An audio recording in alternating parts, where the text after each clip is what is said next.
Indah bermalam si awan petang berarah di celah kebun arah. Pemanis kalam selamat datang awan bismillah pembuka bicara.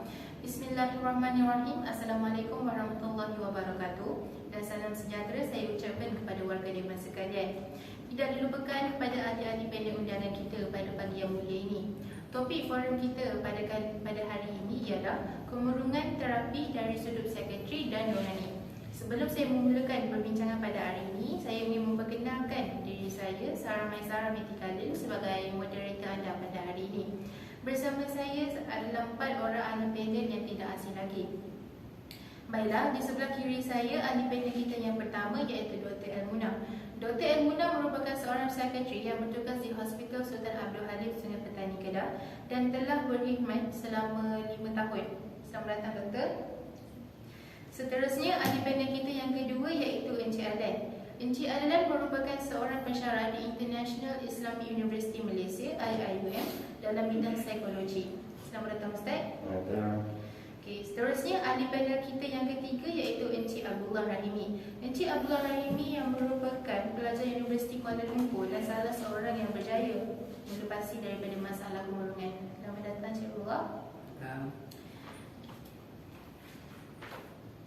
Dan ahli panel kita yang terakhir berada di hujung sana, nampak pemalu tetapi peta berkata, Puan Nurzatul Hidayah. Puan Nurzatul Hidayah merupakan suri rumah sepenuh masa. Beliau adalah antara individu yang berjaya menempuh dan mengharungi cabaran kemurungan selama 3 tahun sejak tercetusnya penyakit SARS-CoV-19.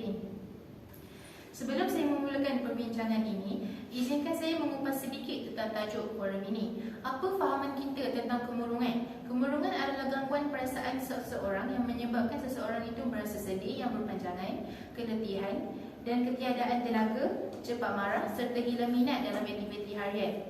Ia berlarutan sekurang-kurangnya dalam masa 2 minggu. Penyakit ini boleh dihidapi oleh sesiapa sahaja tidak kira umur, jantina atau bangsa. Kemurungan boleh berlaku sehingga berbulan-bulan hingga bertahun-tahun. Seperti yang kita tahu, banyak punca berlakunya kemurungan dalam diri seseorang. Jadi, bagi soalan pertama buat Dr. Elmuna sebagai seorang pakar yang dalam bidang psikologi, apakah antara punca atau faktor utama bagi masalah kemurungan ini? Dipersilakan. Terima kasih untuk soalan yang diajukan. Okey, individu yang murung sentiasa dipalikkan dengan tuduhan tidak kuat jati diri atau lemah iman dan sebagainya. Adakah ianya benar? Seperti mana penyakit-penyakit yang wujud di dunia ini, kemurungan tidaklah diundang ataupun diminta. Kemurungan tercipta melalui beberapa faktor yang saling berkait. Namun tidak seperti penyakit skizofrenia atau bipolar, kemurungan sebenarnya banyak dipengaruhi oleh faktor persekitaran berbanding faktor genetik atau biologi. Contohnya, sejarah keluarga yang menghidapi penyakit kesihatan mental meninggikan risiko untuk seseorang mendapat atau mewarisi penyakit yang serupa. Juga faktor biologi seperti ketidakseimbangan kimia iaitu neurotransmitter serotonin dan neuropinephrine dalam otak.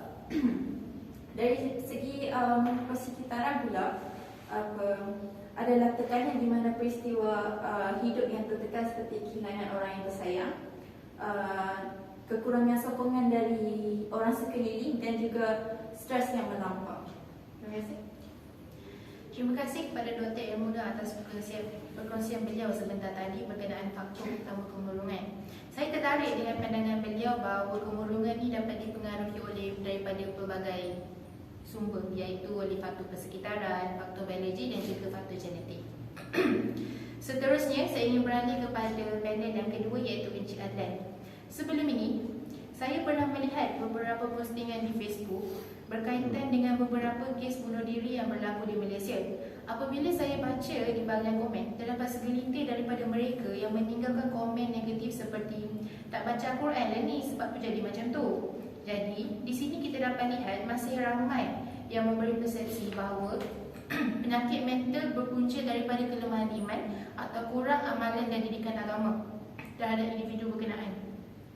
Jadi, apa pandangan Ustaz tentang masalah kemurungan yang orang selalu kaitkan dengan masalah jiwa atau iman? Dipersilakan. Soalan yang sangat soalan yang sangat bernas dan memerlukan jawapan yang sangat tinggi daripada tuan moderator. So daripada soalan tersebut, agama memang perlu dalam kehidupan manusia. Kebanyakannya ramai dah dalam melakukan kajian menyatakan bahawa hidup ni perlukan agama.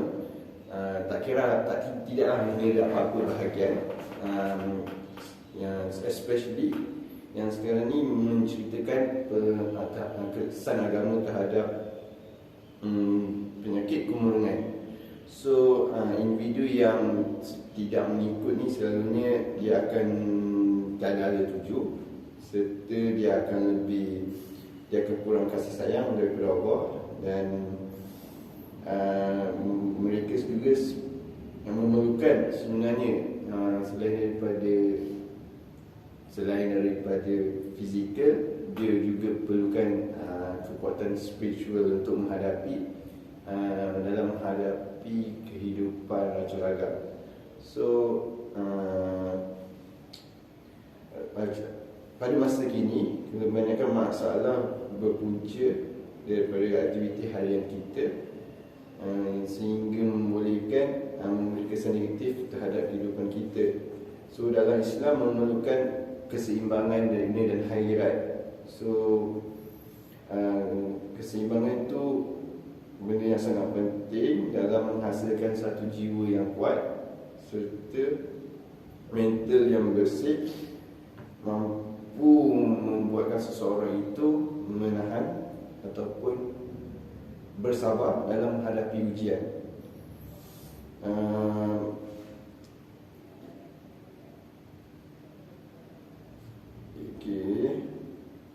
Untuk poin yang kedua, macam yang katanya, apabila seseorang itu tidak menjaga spiritual, dia akan masalah segala apa yang dilakukan oleh akal dan sebagainya. Itu saja poin saya untuk soalan nombor 1. Terima kasih Tuan Moderator. Terima kasih untuk pendapat panel kita yang kedua mengenai masalah kemurungan dengan kemurahan. Baiklah, sekarang kita beralih pula kepada ahli panel kita yang ketiga, Saudara Abdullah Rahimi. Sebentar tadi, panel pertama ada menyatakan tentang persekitaran seseorang juga memainkan peranan penting bagi seseorang individu. Jadi, apakah yang Saudara Abdullah dapat klasifikasikan sebagai faktor yang menyebabkan kebanyakan pelajar terutamanya di peringkat Institut Pengajian Tinggi mengalami masalah kemurungan? Dipersilakan. Terima kasih Puan Moderator, Puan Sarah, kerana memberikan soalan yang sungguh menarik.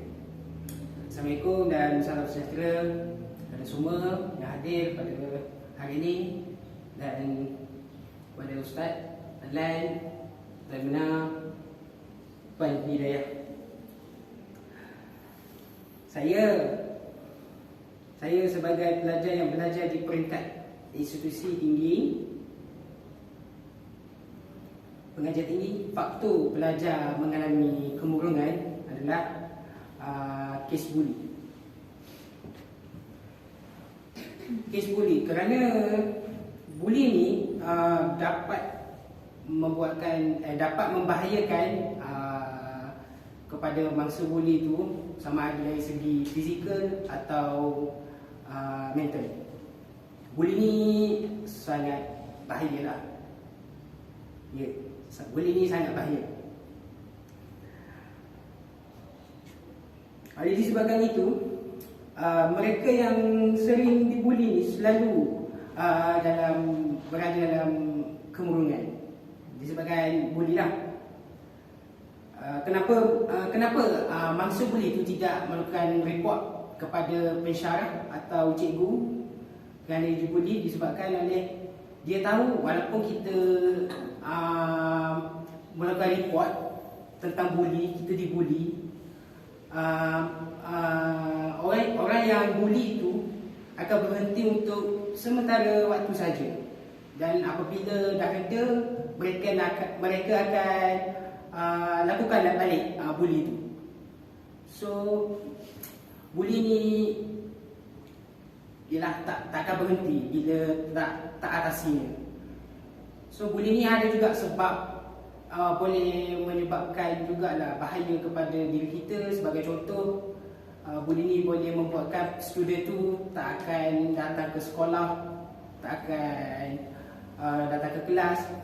Dan paling teruk sekali, bullying ni boleh mengakibatkan seseorang itu boleh bunuh diri. Ada juga kes yang mengatakan bunuh diri disebabkan bully. Dan terdapat juga beberapa cara-cara untuk kita mengatasi bully ni. Untuk atasi bully ni, kita mestilah memupuk sikap toleransi dan menghormati antara satu sama lain. Dan kedua, mendidik ilmu keagamaan dan moral dalam diri kita dan orang sekeliling kita. Dan akhir sekali,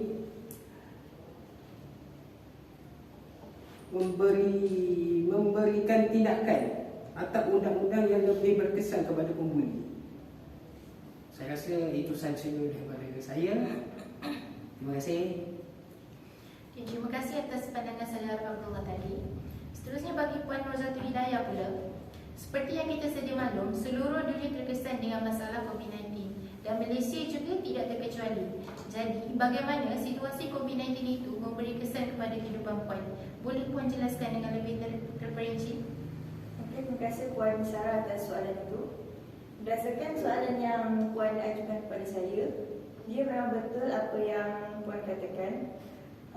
COVID-19 memang memberi kesan kepada kehidupan saya. Saya pada waktu itu sebagai seorang pekerja yang bekerja sebagai seorang kerani di sebuah syarikat amat terkesan pada waktu itu. Pada mulanya kami diarahkan untuk bekerja dari rumah secara online. Lama-kelamaan dalam tempoh sebulan atau 2 bulan, kami dikabarkan pula akan adanya pengurangan pekerja di syarikat tersebut, iaitu akan adanya pekerja yang akan diberhentikanlah. Dan untuk pengetahuan semua, saya adalah salah seorang pekerja yang diberhentikan di syarikat tersebut. Dan sekarang saya merupakan seorang suri rumah sepenuh masa dan hanya menguruskan hal rumah tangga saja di rumah. Terima kasih. Okay, terima kasih kepada Puan Hidayah atas perkongsian itu tadi. Pandemik COVID-19 memberi impak yang amat besar kepada kesihatan mental serta individu, terutama ketika berada di dalam keadaan stres yang melampau. Sumber daripada Polis Diraja Malaysia mendapati terdapat peningkatan dalam kes bunuh diri yang dilaporkan pada tahun 2020, iaitu sebanyak 631 kes berbanding 609 kes pada tahun 2019. Sebagai seorang survivor, bolehkah saudara Abdullah dan Puan Hidayah menceritakan pengalaman semasa menghadapi fasa kemurungan? Dipersilakan. Pengalaman saya waktu fasa kemurungan sangat sedih. Sebab waktu saya kemurungan itu, saya terlampau banyak fikir tentang masalah ni, masalah sana. Sebab saya juga salah seorang mangsa buli dekat universiti. So saya sering dibuli oleh rakan-rakan dari segi mental dan juga fizikal. Dan juga saya juga stres belajar. Dia akan membuatkan saya jadi stres belajar. Sebab mereka membuli saya waktu saya tengah belajar. Itulah menyebabkan saya kemurungan. Waktu kemurungan itu, ialah saya jadi banyak fikir, otak stres, sangat stres. Dan dibuatkan saya boleh jadi fikir sampai saya ingin mulakan benda yang tak elok lah. Sebagai contoh, bunuh diri pun ada juga kadang-kadang. Tapi alhamdulillah saya dapat juga support daripada member-member saya yang baik, kawan baik saya, mak ayah saya, supaya bersabar untuk menempuhi kehidupan di dunia ni. Dia sangat sedih lah untuk cerita, tapi saya nak kongsikan kepada anda semua. Itu saja daripada saya, pengalaman saya waktu fasa kemurungan. Yang penting, bully itu sangat tolong jauhi bully. Terima kasih. Itu saja pada saya. Okey, bagi Puan Hidayah pula. Pengalaman saya pula pada ketika itu, 1 minggu yang pertama selepas saya berhenti bekerja, saya dah mula rasa bosan dan kesunyian kerana saya hanya tinggal di rumah tanpa bekerja. Padahal sebelum itu rutin harian saya adalah keluar pagi untuk bekerja dan pulang waktu petangnya. Tapi sebaliknya keadaan berubah selepas saya berhenti kerja. Saya hanya bangun pagi dan menguruskan hal keluarga di rumah. Selepas beberapa bulan, suami saya pula diberikan cuti tanpa gaji selama 2 minggu. Oleh yang demikian, pendapatan bulanan suami mula berkuranglah atas sebab gajinya dipotong. Oleh itu, perbelanjaan kami perlu dihadkan. Selepas beberapa bulan kami bertahan dengan pendapatan bulanan suami, kami terpaksa juga untuk mengeluarkan duit simpanan atas kerana perintah kawalan yang terus dilanjutkan. Pada ketika itu, saya sudah mula rasa tertekan, marah-marah dan rungsing dengan keadaan tersebut. Anak pula sering menangis dan merengek kerana kelaparan. Sebab pada masa itu saya dan suami sudah tidak lagi mampu untuk membeli keperluan anak seperti susu dan lampin. Selepas itu, perasaan mengalah, tidak lagi mampu untuk meneruskan kehidupan di dunia mula hadir dalam diri. Kerana keadaan dan situasi yang sulit untuk dihadapi menyebabkan rasa itu timbul, membuatkan kurangnya keyakinan di dalam diri untuk meneruskan kehidupan. Itu saja dari saya. Terima kasih atas perkongsian tersebut daripada saudara Abdullah dan juga Puan Hidayah. Memang kita tidak dapat menafikan lagi bahawa kemurungan ni salah satu penyakit yang kita dapat lihat yang kita tidak dapat lihat dengan mata kasar, dan seseorang itu mampu untuk menutup masalah mereka dengan perwatakan yang ceria. Seterusnya, bagi Dr. Elmuna sebagai seorang yang pakar dalam bidang psikologi dan bidang perubatan, apakah langkah awal dan rawatan yang doktor boleh cadangkan kepada anak muda di luar sana? Terima kasih. Okey. Dipersilakan. Terima kasih. Okey. Berkenaan dengan penyakit kemurungan, ramai yang mengatakan bahawa penyakit tersebut tidak bisa dirawat. Itu adalah mitos sebenarnya. Okey, penyakit kemurungan sebenarnya boleh dirawat dan lebih daripada 80% daripada pesakit dapat disembuhkan sepenuhnya dengan rawatan yang teratur dan intensif. Untuk mengetahui secara lebih tepat dan jelas, disarankan untuk individu tersebut menjalankan ujian Depression Anxiety Stress Scale atau lebih dikenali sebagai DASS test. DASS test ialah panduan untuk mengenal pasti simptom dan sebagai indikator awal sama ada anda perlu rawatan atau anda perlu rawatan kesihatan mental selanjutnya atau tidak. Jika ubat-ubatan dalam bentuk antidepresan akan diberikan kepada mereka yang mengalami kemurungan. Ada yang ditetapkan gabungan antidepresan dan yang lain diberi antidepresan dan terapi mengikut tahap kemurungan individu tersebut. Sesetengah juga ada yang terima ubat anti kebimbangan dan anti psikotik. Ubat ini dia datang dengan kesan yang berbeza ya. Juga metod ketiga ialah kita sarankan untuk berjumpa dengan psikoterapi lah, yang melibatkan terapi secara solo atau berkumpulan. Ini dia untuk mengenai kemahiran untuk mengatasi atau mengawal kemurungan dengan lebih baik supaya perasaan negatif itu menjauhi kita. Terima kasih, itu saja. Ya, terima kasih atas pandangan di sebentar tadi. Jadi kita dapat lihat pelbagai rawatan dan cara yang kita boleh ambil untuk mengatasi masalah kemurungan. Okay, seterusnya, soalan terakhir ditujukan buat Encik Adlan. Pada pendapat Ustaz, wujudkan rawatan untuk mengubati kemurungan dari perspektif agama selain daripada perspektif sains? Okey, terima kasih untuk soalan tersebut, Tuan Moderator. So, dari segi perawatan dalam Islam, of course lah, first kita kena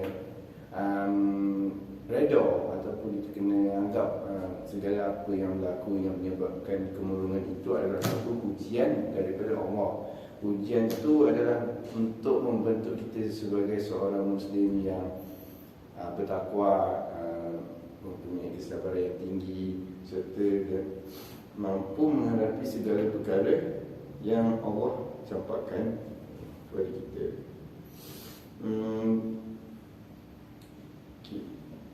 Allah berfirman yang mengatakan bahawa dia akan menguji kita dengan perasaan takut, iaitu musibah, kelaparan, kekurangan dari harta benda serta jiwa dan juga buah-buahan, dan dia juga akan memberikan benda gembira kepada kita.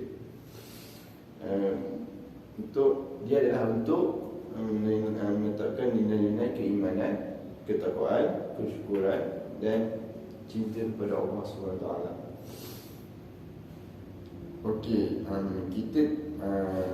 kita akan nampak juga orang yang mengamalkan jaga solat waktu, jaga baca ayat Al-Quran, dia alim lah kiranya kan, still akan dapat kemurungan juga.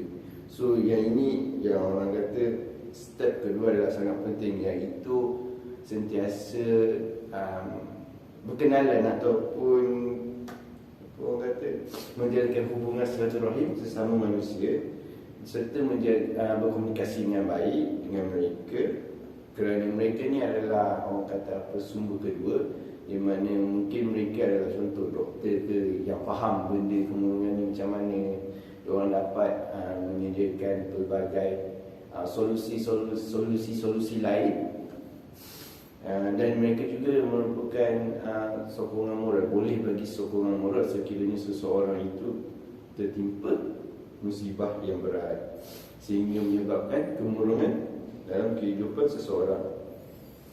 So Nabi Muhammad SAW juga menyatakan kepada semua manusia atau Muslim especially, sesiapa yang melepaskan saudara mukmin itu daripada sesuatu kesusahan, maka Allah akan melepaskan kesusahannya pada hari akhirat nanti. Hubungan dengan keluarga juga mampu meningkatkan pemikiran, emosi, perasaan yang lebih seimbang sehingga mampu menghasilkan satu solusi terhadap kemurungan tersebut. Yang keempat, sebagai orang tu kenalah bersabar dan berusaha mencari ataupun menyusun satu strategi yang bijak dalam bagi menyelesaikan kemurungan tersebut. Firman Allah yang untuk ayat ini adalah setiap seorang tidak disusuli kemudahan. Ayat Syah 5 sebanyak ulang 2 kali turut memberi syarat bahawa janji Allah betul. Itu sahaja penjelasan daripada saya. Okey, dengan penerangan yang jelas daripada Encik Adlan sebentar tadi, jelaslah bahawa masalah kemurungan dapat dirawat dengan menggunakan rawatan perubatan sains dan juga rawatan dalaman atau rohani bagi umat Islam. Kita sebagai orang Islam perlu menerima kedua-dua rawatan dengan seimbang, dan orang di sekeliling juga perlu memainkan peranan penting dalam memberi sokongan kepada individu yang cenderung untuk mengalami masalah kemurungan. Terima kasih saya ucapkan kepada keempat-empat ahli panel kita kerana sudi hadir meluangkan masa dan sudi menyertakan pendapat dan perkongsian masing-masing pada hari ini. Moga apa yang kita dapat hari ini tidak sekadar masuk telinga kanan keluar telinga kiri. Nampaknya masa amat mencemburui kita. Sebelum berakhir, terimalah serangkap pantun daripada saya yang berbunyi: bunga seroja di atas para jatuh ditimpa buah berangan. Andai kata tersilap bicara, kemaafan juga kami mohonkan. Saya sudahi dengan wabillahi taufiq wal hidayah. Wassalamualaikum warahmatullahi wabarakatuh dan sekian terima kasih.